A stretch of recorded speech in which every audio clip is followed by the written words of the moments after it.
L'opposition sud-soudanaise a demandé le report de la formation du gouvernement de transition attendu en mai 2019. Cette requête de l'opposition s'accompagne d'une prolongation de 6 mois pour la mise en œuvre des prochaines étapes de l'accord de paix. Pour l'opposition, la précipitation à former le gouvernement d'union de transition le 12 mai est injustifiée alors que les questions en suspens, telles que l'unification des forces armées, les arrangements en matière de sécurité, le nombre d'États et la promulgation de la Constitution ne sont pas encore résolues. La formation du gouvernement de transition, qui, dans le fond, est un gouvernement d'union nationale, doit être fait en réunissant tous les paramètres de chance et de réussite et ne pas être prise en otage par une ambition politique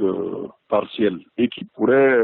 donner raison à l'opposition et ne pas se voir former le gouvernement de transition de façon précipitée. Le gouvernement sud-soudanais, quant à lui, a rejeté l'idée d'une prolongation, une attitude qui inquiète les observateurs sur l'effondrement de l'accord de paix signé en septembre 2018. Cependant, l'opposition a annoncé que le comité chargé de superviser les étapes initiales de l'accord de paix examinera la demande de prolongation de 6 mois. La demande de l'opposition doit être examinée avec attention, de sorte à ne pas franchir une étape capitale qui pourrait remettre en cause le processus de paix et qui a engagé tous les belligérants de la scène. Alors, ce qui fait que le côté gouvernemental est bien obligé de voir dans quelle mesure les griefs